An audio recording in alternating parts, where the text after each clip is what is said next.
Hi everyone, welcome to K S exam preparation warriors YouTube ಚಾನಲ್ಗೆ ಎಲ್ಲರಿಗೂ ಆತ್ಮೀಯವಾದಂತಹ ಸ್ವಾಗತ. Current affairs class as it is continue ಮಾಡ್ತಾ ಹೋಗೋಣ. ಸೊ ಮೇ ಎಂಡ್ವರೆಗೆ ಅಂದರೆ 31/5/2024 ನಾನು ಕರೆಂಟ್ ಅಫೇರ್ಸ್ ಕೊಟ್ಟಿದ್ದೆ. So as it is continue ನೋಡ್ತಾ ಹೋಗೋಣ. ಸೊ ಡೇಟ್ ವೈಸ್ ಕೊಡ್ತಾ ಇದ್ದೀನಿ. ಕೆಲವು ಡೇಟ್ಗಳಲ್ಲಿ ಸ್ಕಿಪ್ ಆಗುತ್ತೆ, ಬಟ್ ಇಂಪಾರ್ಟೆಂಟ್ ಇರೋದನ್ನು ಮಾತ್ರ ನಾನು ಕೊಡೋದ್ರಿಂದ ಆ ಒಂದು ನ್ಯೂಸ್ ಪೇಪರಲ್ಲಿ ಏನು ಕರೆಂಟ್ ಅಫೇರ್ಸ್ ಎಕ್ಸಾಮ್ ರಿಲೇಟೆಡ್ ಆಗಿರುತ್ತೋ ಅದು ಕೊಡ್ತಾ ಹೋಗ್ತೀನಿ. ಓಕೆ, ಒಂದ್ಸಗೆ ನನ್ನ ಚಾನಲ್ ಯಾರು ಸಬ್ಸ್ಕ್ರೈಬ್ ಮಾಡ್ಕೊಳ್ಳಿಲ್ಲಪ್ಪ ಅಂದರೆ ಖಂಡಿತ ಸಬ್ಸ್ಕ್ರೈಬ್ ಮಾಡ್ಕೊಳ್ಳಿ. ಹಾಗೆಯೇ ಕಂಟೆಂಟ್ ಇಷ್ಟ ಆದರೆ ಶೇರ್ ಮಾಡೋದನ್ನು ಮರಿಬೇಡಿ ಅಂತ ಹೇಳ್ತಾ ಈ ಒಂದು ಕರೆಂಟ್ ಅಫೇರ್ಸ್ ಕ್ಲಾಸ್ನ ಈಗ ಸ್ಟಾರ್ಟ್ ಮಾಡ್ತಾ ಹೋಗೋಣ. Once again all of you welcome. ಹಾಗೆಯೇ ಕ್ಲಾಸ್ ಕೇಳುವಾಗ ನಿಮಗೆ ಇಂಪಾರ್ಟೆಂಟ್ ಅನಿಸಿದ್ದನ್ನು ನೋಟ್ಸ್ ಮಾಡ್ಕೊಳ್ಳೋದನ್ನು ಮರಿಬೇಡಿ. ಮೊದಲನೇದು 1/6/2024 ಶನಿವಾರದ ಕರೆಂಟ್ ಅಫೇರ್ಸ್ ನೋಡುವಾಗ ನಿಮಾನ್ಸ್ ಏನು ಬೆಂಗಳೂರಲ್ಲಿ ನಿಮಾನ್ಸ್ ಇದೆ, ಅದಕ್ಕೆ ನೆಲ್ಸನ್ ಮಂಡೇಲಾ ಪ್ರಶಸ್ತಿ ದೊರೆತಿದೆ. ಬೆಂಗಳೂರಿನ ನಿಮಾನ್ಸ್ಗೆ ನೆಲ್ಸನ್ ಮಂಡೇಲಾ ಪ್ರಶಸ್ತಿ ದೊರೆತಿದೆ. ಆರೋಗ್ಯವನ್ನು ಜಾಗೃತಿ ಮೂಡಿಸುವ ವಿಷಯದಲ್ಲಿ ಗಮನಾರ್ಹ ಸಾಧನೆ ಮಾಡಿದ ಕಾರಣಕ್ಕೆ ಬೆಂಗಳೂರಿನ ನಿಮಾನ್ಸ್ ಅನ್ನು ವಿಶ್ವ ಆರೋಗ್ಯ ಸಂಸ್ಥೆಯನ್ನು ವರ್ಲ್ಡ್ ಹೆಲ್ತ್ ಆರ್ಗನೈಸೇಷನ್ ಇದೆ 2024ನೇ ಸಾಲಿನ ನೆಲ್ಸನ್ ಮಂಡೇಲಾ ಪ್ರಶಸ್ತಿಗೆ ಆಯ್ಕೆ ಮಾಡಲಾಗಿದೆ ನಿಮಾನ್ಸನ್ನು. ಓಕೆ, ನೆಕ್ಸ್ಟ್ ಎರಡನೇ ಕರೆಂಟ್ ಅಫೇರ್ಸ್ ನೋಡುವಾಗ ಬ್ರಿಟನ್ನಿಂದ ಭಾರತಕ್ಕೆ 100 ಟನ್ ಚಿನ್ನ ಸ್ಥಳಾಂತರ ಆಗಿದೆ. ಬ್ರಿಟನ್ನಲ್ಲಿದ್ದಂತಹ ಒಂದು 100 ಟನ್ ಚಿನ್ನ ಭಾರತಕ್ಕೆ ಏನಾಗಿದೆ ವಾಪಸ್ ಬಂದಿದೆ. ಆ ಒಂದು ಚಿನ್ನವನ್ನು ಮುಂಬೈ ಹಾಗೂ ನಾಗ್ಪುರ್ ಅಲ್ಲಿರುವಂತಹ RBI ತಿಜೋರಿಗಳಲ್ಲಿ ಭದ್ರಪಡಿಸಲಾಗಿದೆ. ಭಾರತ ಸರ್ಕಾರವು ಬ್ರಿಟನ್ನ ವಿವಿಧ ಬ್ಯಾಂಕುಗಳ ತಿಜೋರಿಗಳಲ್ಲಿರಿಸಿದ್ದಂತಹ 100 ಟನ್ಗಳಷ್ಟು ಚಿನ್ನವನ್ನು 2023-24ನೇ ಸಾಲಿನಲ್ಲಿ ಭಾರತಕ್ಕೆ ಸ್ಥಳಾಂತರಿಸಲಾಗಿದೆ. ಮುಂಬೈ ಮತ್ತು ನಾಗ್ಪುರದಲ್ಲಿರುವ RBIನ ಅತಿ ಭದ್ರತೆಯ ತಿಜೋರಿಗಳಲ್ಲಿ ಈ ಚಿನ್ನವನ್ನು ಇರಿಸಲಾಗಿದೆ ಅಂತ ಹೇಳಲಾಗ್ತಾ ಇದೆ. ಇದನ್ನು ಯಾವಾಗ ಕೊಟ್ಟಿದ್ದು ಅಂದರೆ ಇದು ಇಂಪಾರ್ಟೆಂಟ್, UPSC ಸಹ ಬಂದಿದೆ. 1991ರಲ್ಲಿ ಚಂದ್ರಶೇಖರ್ ಅವರು ಪ್ರಧಾನಿಯಾಗಿದ್ದಾಗ ನಾವು ವಿದೇಶಿ ವಿನಿಮಯ ಮೀಸಲು ಬಿಕ್ಕಟ್ಟನ್ನು ಪರಿಹರಿಸಲು ವಿದೇಶಿ ತಿಜೋರಿಗಳಲ್ಲಿ ನಾವು ಭಾರತ ಚಿನ್ನವನ್ನು ಮೀಸಲಿರಿಸಿದ್ವಿ. ಸ್ವಲ್ಪ ಪ್ರಮಾಣದಲ್ಲಿ ಅಡವನ್ನು ಇಟ್ಟಿದ್ವಿ. ಯಾವಾಗ? 1991ರ ಚಂದ್ರಶೇಖರ್ ಅವರು ಪ್ರಧಾನಮಂತ್ರಿ ಆಗಿದ್ದಾಗ. 1991ರ ನಂತರ ಇಷ್ಟು ದೊಡ್ಡ ಪ್ರಮಾಣದಲ್ಲಿ ಚಿನ್ನದ ಸಾಗಣೆ ನಡೆದಿರಲಿಲ್ಲ. 822 ಟನ್ ಭಾರತ ಸರ್ಕಾರದ ಒಟ್ಟು ಚಿನ್ನದ ಮೀಸಲು. ನೋಡಿ, ಭಾರತ ಸರ್ಕಾರದ ಚಿನ್ನದ ಒಟ್ಟು ಮೀಸಲು ಎಷ್ಟು? 822 ಟನ್. ಅದರಲ್ಲಿ 413.79 ಟನ್ ಭಾರತವು ವಿದೇಶಿ ಬ್ಯಾಂಕ್ಗಳಲ್ಲಿ ವಿದೇಶಿ ತಿಜೋರಿಗಳಲ್ಲಿ ಇರಿಸಿರುವ ಚಿನ್ನದ ಮೀಸಲಿದೆ. ಒಟ್ಟು 413.79 ಟನ್ ಭಾರತವು ವಿದೇಶಿ ಬ್ಯಾಂಕ್ಗಳಲ್ಲಿ ವಿದೇಶಿ ತಿಜೋರಿಗಳಲ್ಲಿ ಇರಿಸಿರುವ ಚಿನ್ನದ ಮೀಸಲಾಗಿದೆ. ಇನ್ನು 408.21 ಟನ್ ದೇಶದೊಳಗಿನ ಅತಿ ಭದ್ರತೆಯ ತಿಜೋರಿಗಳಲ್ಲಿರುವಂಥ ಚಿನ್ನದ ಮೀಸಲಾಗಿದೆ. ನೆಕ್ಸ್ಟ್ 1ನೇ ತಾರೀಕು ಕರೆಂಟ್ ಅಫೇರ್ಸ್ ಆಯಿತು. ನೆಕ್ಸ್ಟ್ 3/6/2024 ಸೋಮವಾರದ ಕರೆಂಟ್ ಅಫೇರ್ಸ್ ನೋಡುವಾಗ ಚಂದ್ರನಲ್ಲಿ ಇಳಿದಂತಹ ಚಾಂಗ್ ಇ 6 ಚೈನಾದ ಒಂದು ಚಂದ್ರಯಾನದ ರೀತಿಯ ಒಂದು ನೌಕೆ. ಚಂದ್ರನಲ್ಲಿ ಇಳಿದಂತಹ ಚಾಂಗ್ ಇ 6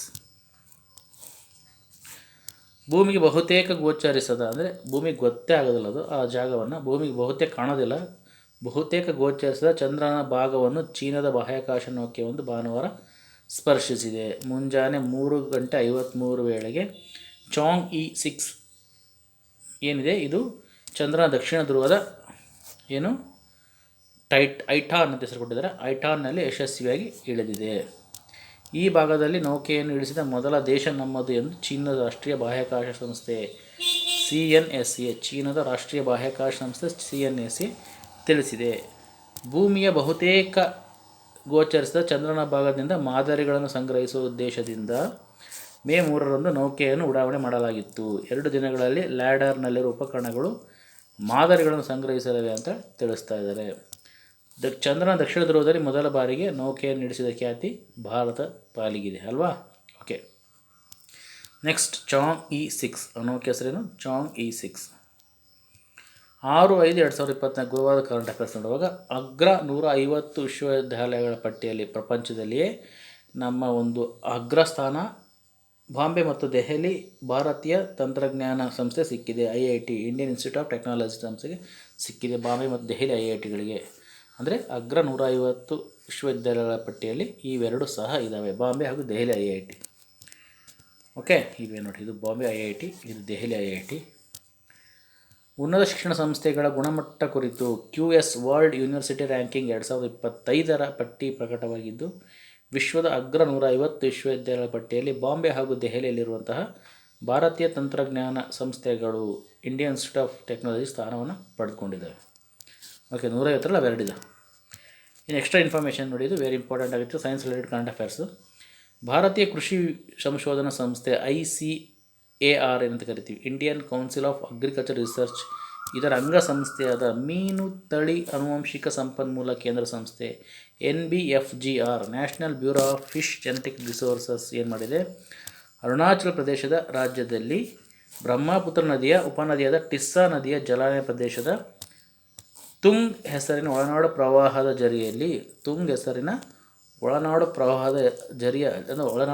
ಜರಿಯಲ್ಲಿ ಹೊಸ ಪ್ರಜಾತಿಯ ಒಂದು ಕ್ಯಾಟ್ ಫಿಶನ್ನು ಪತ್ತೆ ಮಾಡಿದ್ದಾರೆ. ಸೈನ್ಸ್ ರಿಲೇಟೆಡಾಗಿ very important current affairs notes ಮಾಡ್ಕೊಳ್ತಾ ಹೋಗಿ. ಅದರ ಹೆಸರು ಏನಪ್ಪ ಅಂದರೆ ಹೇಳ್ತೀನಿ, ಇದೆ ನೋಡಿ, ಇದೆ ಕ್ಯಾಟ್ ಫಿಶು. ಹೊಸ ರೀತಿಯ ಕ್ಯಾಟ್ ಫಿಶನ್ನು ಕಂಡುಹಿಡಿದ್ದಾರೆ. ICAR ಮತ್ತು NBFGR ಇವೆರಡರ ಸ್ಥಾಪಕ ನಿರ್ದೇಶಕ ಡಾಕ್ಟರ್ ಪುಣ್ಯ ಭರತ್ ದಾಸ್ ಇವರು ಜಲಚರಗಳ ಸಂರಕ್ಷಣೆ ಮತ್ತು ವರ್ಧನೆಯಲ್ಲಿ ನೀಡಿದ ಕೊಡುಗೆ ಗೌರವಾರ್ಥವಾಗಿ ಈ ಹೊಸದಾಗಿ ಏನು ಗುರುತಿಸಿದರೆ ಕ್ಯಾಟ್ ಫಿಶ್, ಅದಕ್ಕೆ ಅವರ ಹೆಸರನ್ನು ಇಡಲಾಗಿದೆ. ಏನು ಇಡಲಾಗಿದೆ? ಗ್ಲೈಪೋಥೊರಾಕ್ಸ್ ಪುಣ್ಯಭರ್ತಿ ಅಂತ. ಅವ್ರ ಹೆಸರು ಪುಣ್ಯಭರ್ತಿಯಲ್ಲ, ಪುಣ್ಯ ಭರತ್ ಅಂತೇಳಿ.